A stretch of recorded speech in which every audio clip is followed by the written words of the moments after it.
नमस्कार मित्रों, हमारी सीरीज चल रही है एपिसोड नंबर 14 की, जिसमें हम बात कर रहे हैं भृगु संहिता की। भृगु संहिता के अंतर्गत आज हम बात करने जा रहे हैं मकर लग्न के एकादश भाव में यदि सूर्य स्थित हो तो उसके क्या फलादेश होंगे। प्रथम भाव में 10 नंबर का महत्व होता है मकर लग्न, और मकर लग्न में सूर्य अष्टम भाव का स्वामी होता है। अष्टम भाव का स्वामी होकर जब यह 11th हाउस में स्थित होता है, अपने से चतुर्थ भाव में स्थित होता है, 1 2 3 4 अष्टम भाव के सापेक्ष जब ये चतुर्थ भाव में स्थित होता है तो यह एक शुभ फल प्रदान करने वाला बन जाता है। देखिए, हम लगातार मकर लग्न की जब से हमने बात करनी शुरू करी, लगातार हम बात कर रहे हैं कि सबसे कंफर्टेबल जो स्थिति होती है, सबसे आइडियल जो पोजीशन होती है मकर लग्न में सूर्य की, वह होती है 11th हाउस। 11th हाउस में यदि नहीं है तो मूव कराने का प्रयास करते हैं। 11th हाउस में इसकी अपनी वृश्चिक राशि है। वृश्चिक राशि होती है मंगल की। सूर्य और मंगल परस्पर मित्र हैं, तो अपने मित्र के भाव में सूर्य स्थित है अष्टम भाव का स्वामी होकर। हमने देखिए पहले एक और नियम की बात करी थी, लगातार एक नियम की बात कर रहे हैं कि अशुभ भाव का स्वामी जब शुभ भाव में बैठता है तो उसको शुभ भाव को अशुभ कर देता है, स्वयं शुभ हो जाता है। लेकिन यहाँ पर कंडीशन दूसरी है, अशुभ भाव का स्वामी जब अशुभ भाव में बैठता है तो यह स्वयं भी शुभ हो जाता है और उस पर्टिकुलर भाव को भी शुभ करने वाला हो जाता है। तो यहाँ पर यह 11th हाउस को शुभ करने वाला हो जाएगा और खुद भी शुभत्व प्राप्त करने वाला हो जाता है। देखिए, यहाँ पर एक नेगेटिविटी है कि यह सूर्य, जो हमने लगातार बात करते आ रहे हैं कि सूर्य जिस भाव में होता है उसकी हानि करने वाला बन जाता है, उसको पीड़ित करने वाला बन जाता है, क्योंकि विध्वंसकारी ग्रह होता है, तो विध्वंसक हो जाता है उस भाव के प्रति। तो यहाँ पे 11th हाउस होता है बड़े भाई और बड़े बहन का।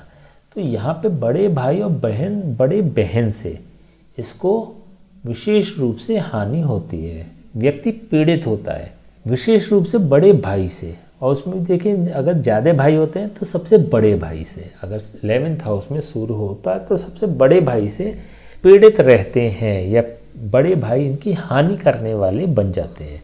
तो इस परिप्रेक्ष्य में देखें तो सूर्य नेगेटिव होगा। अदरवाइज दूसरे परिप्रेक्ष्य में और भी देखें, मान सम्मान प्रतिष्ठा की बात करें, धैर्य की बात करें, प्रसिद्धि की बात करें, प्रभाव की बात करें, प्रेजेंटेशन की बात करें, दिखावे की बात करें, तो हर दृष्टि से यह सूर्य शुभ फल प्रदान करने वाला होता है। पिता का विशेष रूप से सानिध्य प्राप्त करने वाला होता है, पिता से विशेष रूप से लाभ प्राप्त करने वाला हो जाता है।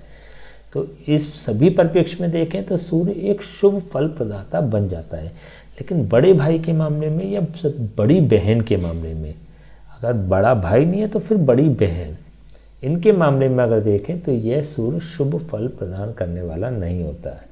11th हाउस होता है लाभ का भाव, तो लाभ के मामले में भी ऐसे व्यक्तियों को संघर्ष करते देखा गया है।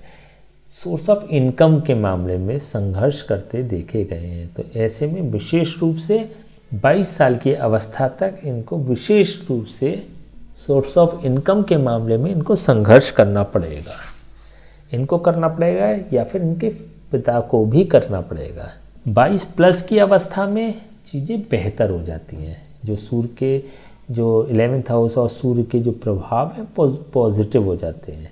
लेकिन मान लीजिए कि यहाँ पर सूर्य के साथ यदि राहु भी स्थित है तो ये जो अवधि हो जाती है राहु की उम्र तक हो जाती है। राहु की उम्र का मतलब 42 साल की उम्र तक हो जाती है, और सूर्य और राहु का जो कॉम्बिनेशन होता है वो 44 साल का होता है। तो 44 साल की उम्र तक संघर्ष कराता है। उसके बाद चीज़ें बेहतर हो जाती हैं, अच्छी हो जाती हैं, सोर्स ऑफ इनकम बढ़ जाती है, जीवन में एकदम परिवर्तन आ जाता है, एक यू टर्न मिलता है लाइफ में, तो जिससे कि चीज़ें बहुत तेज़ी के साथ पॉजिटिव होनी शुरू हो जाती है। सूर्य की सीधी दृष्टि यहाँ से सप्तम भाव की दृष्टि से देखता है पंचम भाव को।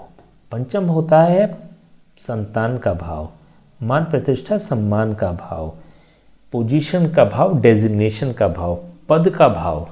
तो यहाँ पर सूर्य 11th हाउस से अपने पोषण प्रदान करने वाली दृष्टि से पंचम भाव को देखता है। हमने बताया था कि सूर्य की दृष्टि हमेशा पोषण प्रदान करने वाली होती है। तो यहाँ से संतान की परिप्रेक्ष्य में अगर देखें तो यह व्यक्ति बहुत लकी होते हैं। इनकी संतान बहुत प्रतिभाशाली होती है, इनको मान सम्मान प्रतिष्ठा विशेष रूप से प्राप्त होती है। पंचम भाव होता है विद्या का भाव। विद्या में भी 6 क्लास से लेकर 12th तक की विद्या का, स्पेशली 6ठे से लेकर 12वीं तक की इनकी विद्या जो होती है वो विशेष रूप से एक अच्छे स्टूडेंट्स के रूप में जाने जाते हैं जब सूर्य की पंचम भाव पर दृष्टि पड़ती है।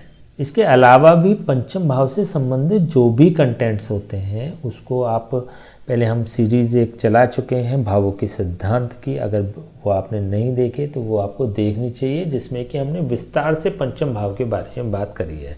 पंचम भाव के बारे में अन्य कंटेंट्स भी अगर जानने हैं आपको, या 11th हाउस से संबंधित अन्य कंटेंट्स जानने हैं, तो आप उन वीडियोस को दे सकते हैं, जिससे कि आप इन प्रेडिक्शंस को और बेहतर तरीके से समझ सकते हैं। देखिए, सूर्य होता है नवम भाव का कारक, दशम भाव का कारक और लग्न भाव का कारक। नवम भाव के सापेक्ष यदि देखें तो यह अपने भाव से तृतीय भाव पर है।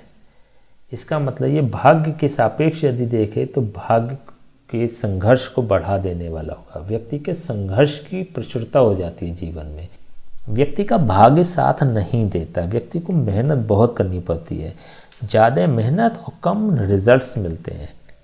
दशम भाव के सापेक्ष यदि देखें तो यह सूर्य अपने से द्वितीय भाव पर है। द्वितीय भाव पर कोई भी ग्रह अगर ये अपने कारक भाव से होता है या अपने राशि स्थान से होता है तो वह शुभ फल प्रदान करने वाला होता है। तो व्यक्ति को प्रोफेशनली बहुत वेल सेटल्ड करा देता है। व्यक्ति एक अच्छी पोजीशन में पहुंच जाता है, एक अच्छी डेजिग्नेशन में पहुंच जाता है, पद हमेशा इसको मिलता है, मान प्रतिष्ठा सम्मान इसको मिलती है। लेकिन प्रोफेशनली सरवाइव करने में इनको कठिनाई होती है, क्योंकि नवम भाव से यह सूर्य तृतीय भाव पर है, तो सरवाइव करने में कुछ कठिनाइयाँ होती है, संतुष्टि प्रदान नहीं करता। लग्न भाव के सापेक्ष यदि देखें तो यह अपने भाव से 11th हाउस पर, 11वें भाव पर है। कोई भी ग्रह जब अपने कारक भाव या अपने राशि स्थान से जब 11वें भाव पर होता है तो इसका मतलब वो अपने लाभ भाव में होता है। तो व्यक्ति को सूर्य का पूर्ण लाभ प्रदान करने वाला होता है। व्यक्ति के व्यक्तित्व में सूर्य से संबंधित जो भी कंटेंट्स होते हैं उसकी पॉजिटिविटी प्रदान करने वाला होता है। जैसे कि हम लगातार बात कर रहे हैं, मान सम्मान प्रतिष्ठा प्राप्त कराने वाला होता है, पिता से सानिध्य प्राप्त कराने वाला होता है, आत्मिक रूप से बहुत ज़्यादा स्ट्रॉन्ग व्यक्ति होता है, आत्मबल अच्छा होता है, विल पावर अच्छी होती है, इच्छा शक्ति बहुत अच्छी होती है, धैर्य बहुत अच्छा होता है। तो इन सभी के परिप्रेक्ष्य में देखें तो यह सूर्य एक शुभ फल प्रदान करने वाला बन जाता है। चलिए हम इसके उपाय की बात कर लेते हैं। सूर्य का 11th हाउस में जब स्थिति होती है तो यहाँ पर कोई भी उपाय करने की आवश्यकता नहीं होती है, केवल और केवल एक उपाय आपको करना है, वो ये है कि सूर्य के जाप और हवन किसी योग्य ब्राह्मण से करवाएं, समय समय पर करवाते रहें। यदि आप ऐसा कर पाते हैं तो यह सूर्य सदैव पॉजिटिव फल प्रदान करने वाला होगा। इसके नेगेटिव कंटेंट्स खत्म होंगे और पॉजिटिव कंटेंट्स बढ़ेंगे। जो हमने लाभ की स्थिति बताई, लाभ में हानि की स्थिति बताई है, वो नेगेटिव कंटेंट्स भी खत्म होगा। इसके अलावा किसी भी अन्य उपाय करने की कोई भी आवश्यकता नहीं है। जब भी जाप और हवन की बात आती है तो स्वयं नहीं करने हैं, क्योंकि यहाँ पर सूर्य अष्टम भाव का स्वामी हो रहा है। जब ये अष्टम भाव का स्वामी होता है तो इसके जाप और हवन स्वयं नहीं करने होते, नहीं तो ये इम्यूनिटी को डाउन करता है, व्यक्ति को बीमार करता है और एक्सीडेंट के योग बना देने वाला होता है। तो ये इसे किसी योग्य ब्राह्मण से कराएं, जिससे कि इसके नेगेटिव प्रभाव खत्म होंगे, पॉजिटिव प्रभाव बढ़ेंगे। ठीक है, तो आज हमने बात करी मकर लग्न के एकादश भाव में यदि सूर्य स्थित हो तो उसके क्या फलादेश होंगे। नेक्स्ट वीडियो हम बात करेंगे मकर लग्न के द्वादश भाव में यदि सूर्य स्थित हो तो उसके क्या फलादेश होंगे। तब तक के लिए हमें आज्ञा दीजिए। नमस्कार।